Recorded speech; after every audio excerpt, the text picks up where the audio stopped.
Welcome to motoring daily. ये है टाटा पंच new 2026 वाली। ये इसका पर्टिकुलर बेस वेरिएंट रहने वाला है प्योर, और इसका आज हम वॉक राउंड करने वाले हैं। देखेंगे इस गाड़ी के अंदर क्या क्या चीज़ें आपको ऑफर होती हैं। जो स्टार्टिंग प्राइस कंपनी बोलती है 5.59 लाख रुपये, उसमें आपको जो है वो क्या क्या चीज़ें मिलेंगी गाड़ी के अंदर। सबसे पहले इसके एक बार आप हाईलाइट्स देख लीजिए। कमांड मैक्स, ये बेसिकली टॉप ट्रिम के जो हैं वो फीचर्स रहने वाले हैं। इस गाड़ी में ऐसा कुछ आपको नहीं मिलेगा। अगर आपको ये सारे फीचर लेने हैं तो आपको टॉप मॉडल खरीदना पड़ेगा। पर्टिकुलरली बेस मॉडल में क्या क्या चीज़ें आती हैं वो मैं आपको एक एक करके दिखाने वाला हूँ। तो सबसे पहले जो है वो इसकी आपको LED हेडलाइट्स दिखा देता हूँ, बिकॉज वो जो है वो अब LEDs हो गई हैं। पहले वो हेलोजन में आती थी, तो बेस मॉडल से ही जो है वो आपको LED हेडलाइट जो है वो मिल जाती हैं, जो कि एक अच्छी चीज़ है। यहाँ पे आप ये देख सकते हैं, आपको स्टैंडर्ड मिलेंगी। बाकी यहाँ पे जो है वो DRL है, जिसके अंदर जो है वो बल्ब रहने वाला है। आप चाहें तो ऊपर वाला मॉडल ले सकते हैं, जिसके अंदर आपको DRL भी LEDs में ही मिलेंगे। फॉग लाइट जो है वो नहीं आती है बेस मॉडल में, आप देख सकते हैं। अब क्योंकि ये फेसलिफ्ट है तो डिज़ाइन वगैरह देख लीजिए किस तरीके से रहने वाला है।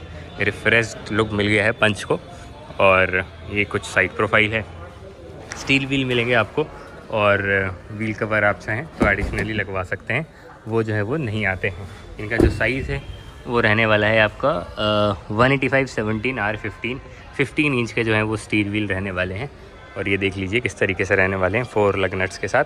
पहले भी ऐसा ही था कि ORVM पे जो है वो इंडिकेटर आपको मिलेगा। डोर हैंडल जो है वो आपको अनपेंटेड मिलेंगे, ये आप देख सकते हैं। ये मैट फिनिश में रहने वाले हैं। और अगेन जैसे पहले आपको रेयर डोर खोलने का था, इस तरीके से जो है वो आप खोलते थे एंड 90 डिग्री जो है वो खुल जाता है। थोड़ा सा स्पेस कॉम्प्रोमाइज़ है, कम्प्लीटली खोल के नहीं दिखा सकता हूँ मैं आपको। वेल, इसमें आपको पीछे जो है वो कनेक्टेड टेल लाइट नहीं मिलेगी, वो भी मैं आपको दिखा देता हूँ। उसके लिए अगेन आपको ऊपर के कुछ मॉडल्स लेने पड़ेंगे। तो यहाँ पे ये देख लीजिए किस तरीके से जो है वो आपको लाइट्स मिलेंगी। सिर्फ ये और इधर ये वाला पार्ट जो है वो जलता है, बाकी बीच वाला जो है वो आपको इल्यूमिनेशन उसमें नहीं मिलेगा। रेयर लुक देख लीजिए किस तरीके से आपको पीछे का लुक मिलेगा। पीछे तो पार्किंग सेंसर है, यहाँ पे रिफ्लेक्टर है। बाकी ये जो है वो अच्छी बात क्या है इन्होंने कि यहाँ पे रिवर्स लाइट दे दी है, और यहाँ पे जो है वो स्किड प्लेट ये सिल्वर फिनिश में दे दिया है। कैमरा वगैरह नहीं आता है बेस मॉडल में, आपको ये सब चीज़ें नहीं मिलेंगी। बूट खोल कर देखते हैं तो अच्छी बात क्या है कि आपको काफ़ी बड़ा बूट स्पेस मिल जाएगा। डीप है ये। आप CNG लेंगे तो वहाँ पे बूट स्पेस कॉम्प्रोमाइज़ होगा, कॉज ट्विन सिलेंडर टेक्नोलॉजी आती है। तो यहाँ से ये फ्लैट, नीचे CNG मिलेगी आपको, बट स्टिल आपको यूजेबल बूट स्पेस मिल जाता है। और इसमें भी जो है वो बूट स्पेस अच्छा खासा है। हालांकि लोडिंग लिप है तो आपको सामान उठाना और ऐसे करना थोड़ा सा जो है वो एफर्ट लगेगा। और स्पेयर व्हील जो है वो देख लेते हैं कि यहाँ पे आपको स्पेयर व्हील नहीं मिलेगा। यहाँ पे आपको ये सारी चीज़ों के लिए यूटिलिटी स्पेस ज़रूर मिल जाएगा, जैक और आपका जो है वो ये टो हुक वगैरह सारी चीज़ें यहाँ पे आप रख सकते हैं। स्पेयर व्हील की जगह आपको मिलेगा इसमें पंचर रिपेयर किट। इसके अंदर टायर इन्फ्लेटर और वो केमिकल देते हैं, जो बेसिकली वो पंचर के आपके सिचुएशन में वो हेल्प कर देता है, वो ठीक कर देता है। कभी मैंने यूज़ करा नहीं है, आप बता सकते हो यूज़ करके, मतलब अगर आपने यूज़ करा हो तो। यहाँ पे आपको हैंडल मिलेगा इसको बंद करने के लिए, और ऐसे करके जो है वो प्रॉपरली आप इसको बंद कर लीजिए। पीछे का स्पेस भी दिखा देता हूँ। पहले तो मैं ड्राइवर सीट अपने हिसाब से एडजस्ट कर लेता हूँ, तभी जो है वो स्पेस का आइडिया लग जाएगा। मेरी हाइट 5 फीट 10 इंचेस है, और आप भी इसी हाइट के आसपास हैं और सोच रहे हैं पंच लेने के लिए, तो आपको हेल्प हो जाएगी। तो मैंने अपने हिसाब से इसको एडजस्ट कर लिए। यहाँ पे भी आएंगे, यहाँ पे भी देखेंगे क्या क्या चीज़ें होती हैं। सबसे पहले जो है वो पीछे चल के पीछे देख लेते हैं। तो सबसे पहले ये कि 90 डिग्री तो ये खुलता ही है, चारों ही डोर खुलता है, सिर्फ ये नहीं खुलता है। और पावर विंडो आपको पीछे नहीं मिलेगा, तो आपको इस तरीके से जो है वो शीशे ऊपर नीचे करने पड़ेंगे। बाकी यहाँ पे ये थोड़ा सा आपको एक अलग एलिमेंट का ये कलर थीम मिल जाएगा, ग्रे है। इसके अंदर ये दानेदार एक फिनिश है, ये देख लीजिए किस तरीके से रहने वाली है। घरों में पहले ऐसे फर्श होते थे 90s में अच्छा लग रहा है। खैर, ये भी गाड़ी के अंदर चलते हैं। स्पेस के मामले में पंच में आपको जो है वो कहीं से कोई दिक्कत होगी नहीं। अगर आपकी 6 फीट के आसपास भी हाइट है, मतलब सारे ही पैसेंजर 6 फीट के हैं, तो आपको दिक्कत हो सकती है। बट हाँ, कोई एक 6 फीट का है, बाकी थोड़े कम हाइट के हैं, तो आप कॉम्प्रोमाइज़ कर लेंगे इधर उधर बैठ के कहीं ना कहीं। 5'10" के हिसाब से काफ़ी अच्छा स्पेस है, काफ़ी अच्छा लेग रूम है, नी रूम है। अंडर थाई सपोर्ट भी ओके है, परफेक्ट है। ओके क्या है, बढ़िया है, हवा में नहीं है मेरे जो है वो थाइज़। हेडरूम देख लीजिए किस तरीके से रहने वाला है। यहाँ पे इन्होंने हैंडल वगैरह नहीं दिया है बेस मॉडल में, ना ही कोई एडजस्टेबल हेडरेस्ट दिया है। सब कुछ फिक्स्ड है। बेंच टाइप सीट है, आर्मरेस्ट वगैरह कुछ नहीं मिलेगा। फैब्रिक अपहोल्स्ट्री है ब्लैक कलर की। बाकी टर्बो चार्ज इंजन इसका जो हाईलाइट है वो 2 वेरिएंट में आता है, एक एडवेंचर में और एक accomplished plus S top model में। पीछे आपको कोई भी एसी वेंट नहीं मिलेगा, चार्जिंग के लिए कोई सुविधा नहीं है। यहाँ पे थोड़ा सा स्पेस है, आप फ़ोन रख सकते हैं। बाकी इस तरीके से जो है वो सीट रहने वाली है, कोई पीछे पॉकेट वगैरह भी नहीं है। 6 एयरबैग स्टैंडर्ड है, ABS CBD और क्या बोलते हैं आपका हिल होल्ड, ये सब आपको जो है वो मिल जाएगा।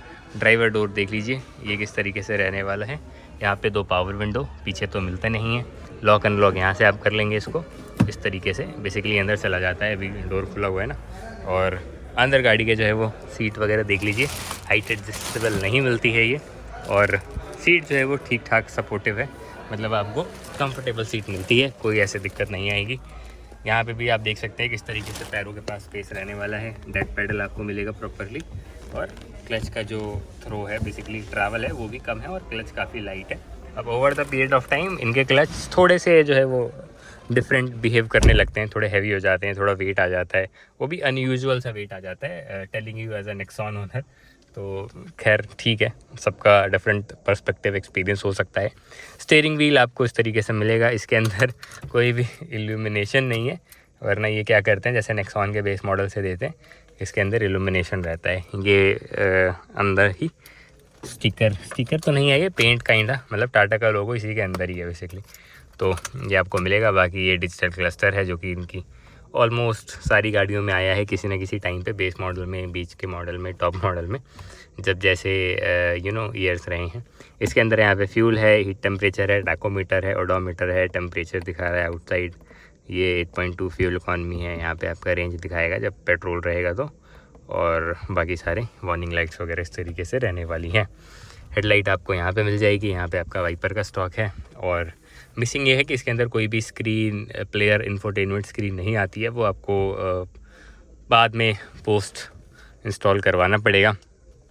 डाउनग्रेड इन्होंने ये कर दिया है कि यहाँ पे पहले एसी के जो वो आते थे, बटन्स आते थे, पैनल था, वो अच्छा लगता था, चाहे वो बेस मॉडल में हो चाहे वो टॉप मॉडल में हो, वो फील नहीं कराता था। अभी ये बहुत चीप सा लग रहा है यार, ऐसा लग रहा है कि 2004-5 की कोई गाड़ी है, मतलब ऐसा फील करा रहे हैं। बेस मॉडल में है ये, आई थिंक बेस से ऊपर में भी होना चाहिए, बाकी मैं चेक कर लूँगा। इससे एक ऊपर मॉडल आता है, उसमें भी इसी तरीके से आते हैं, जिसके अंदर power window, electrically adjustable ORVMs वगैरह आते हैं। उसके अंदर भी ये एसी का पैनल इसी तरीके से देते हैं। तो यहाँ पे टाटा को थोड़ा सा इस पर काम करना चाहिए था। आई नो कॉस्ट कटिंग करी है, बट ठीक है, गियर नॉब मत दो, बट ये सही लगा, मतलब वही है ना, पहले के मुकाबले और डाउनग्रेड कर दिया है आपने। बाकी एसी वेंट के सराउंड में ये पियानो, ब्लैक पियानो फिनिश है। डैशबोर्ड देख लीजिए, काफ़ी अलग अलग जो है वो इस पर थीम रहने वाली है। यहाँ एक अलग टेक्सचर है, यहाँ एक अलग है, हर जगह आपको हार्ड प्लास्टिक ही मिलेगा। ग्लव बॉक्स भी जो है वो काफ़ी बड़ा एंड डीप है, थोड़ा सा लाइट कम है यहाँ पे, बट अच्छा खासा है, इसमें कोई दिक्कत नहीं आएगी आपको। यहाँ पे आपको एक 12 वोल्ट का चार्जिंग के लिए पोर्ट मिलता है। बाकी ये सब आपका स्पेस है, आप इसको एज अ फ़ोन रखने के लिए यूज़ कर लीजिए, कप रख लीजिए, चाबी रख लीजिए, यहाँ पे भी स्पेस है। अच्छी बात, अब क्या करिए, इन्होंने सारी चीज़ें डाउनग्रेड नहीं है कि इन्होंने फैक्ट्री फिटेड ही रिमोट दे दिया है, सेंटर लॉक दे दिया है, वरना लोग इसको बाहर से लगवाते थे और बाहर से वो फील नहीं आता था, रिलायबिलिटी इशू होते हैं, कई बार आप अंदर चाबी लगा के छोड़ देते हैं, गाड़ी लॉक हो जाती है। तो इनके केस में क्या होता है, जो कंपनी सेंटर लॉक देती हैं उनमें ऐसा नहीं होता है, तो ये अच्छी चीज़ करी है इन्होंने। दूसरी चाबी आपको नॉर्मली मिलेगी और ये जो है वो रिमोट वाली मिलेगी। इसके अंदर फॉलो मी हेडलाइट का भी फंक्शन आता है। आपको यहाँ पे इग्निशन पे की होल के पास ये लाइट मिलती है, तो रात के टाइम पे काफ़ी हेल्प करती है ये, बिकॉज आप कई बार इधर उधर ऐसे ऐसे करते रहते हैं, ऐसे, तो इसमें क्या है कि आप सही जो है वो होल में इंसर्ट करेंगे। यहाँ पे कोई भी एडजस्टमेंट नहीं है डे नाइट वाली IRVM में। आपको LED लाइट मिल जाएगी कैबिन के लिए, और इस तरीके से जो है वो रूफ लाइनर दिखता है। यहाँ पे भी आपको जो है वो वाइजर पे कोई मिरर वगैरह नहीं मिलता है बेस मॉडल में। यहाँ पे आप अपना कुछ सामान ज़रूर रख सकते हैं, फंसाने के लिए जगह दी गई है properly. That's it. 5,60,000 5.59 lakh rupees ex-showroom price है इसकी। ऑन रोड आप 1 लाख रुपये प्लस कर लीजिए, CNG लेंगे तो 1 लाख रुपये और प्लस कर लीजिए। और काफ़ी लोगों को ये होता है कि नहीं यार, मैं पैसे बचा के बेस मॉडल ले लेता हूँ, और वो उनका काम भी कर लेती है A to B जगह जाने के लिए, तो वो इस गाड़ी को ले सकते हैं। इसमें आपको 3 सिलेंडर NA इंजन ही मिलेगा जैसे पहले आ रहा था। अगर आपको टर्बो चार्ज लेना है तो आपको इनकी मिड या टॉप वेरिएंट की तरफ जाना पड़ेगा। यहाँ तक वीडियो देख लिया और आपको इन्फॉर्मेटिव लगी है तो चैनल को सब्सक्राइब कर लीजिएगा और इस वीडियो को लाइक ज़रूर करिएगा। Thank you so much.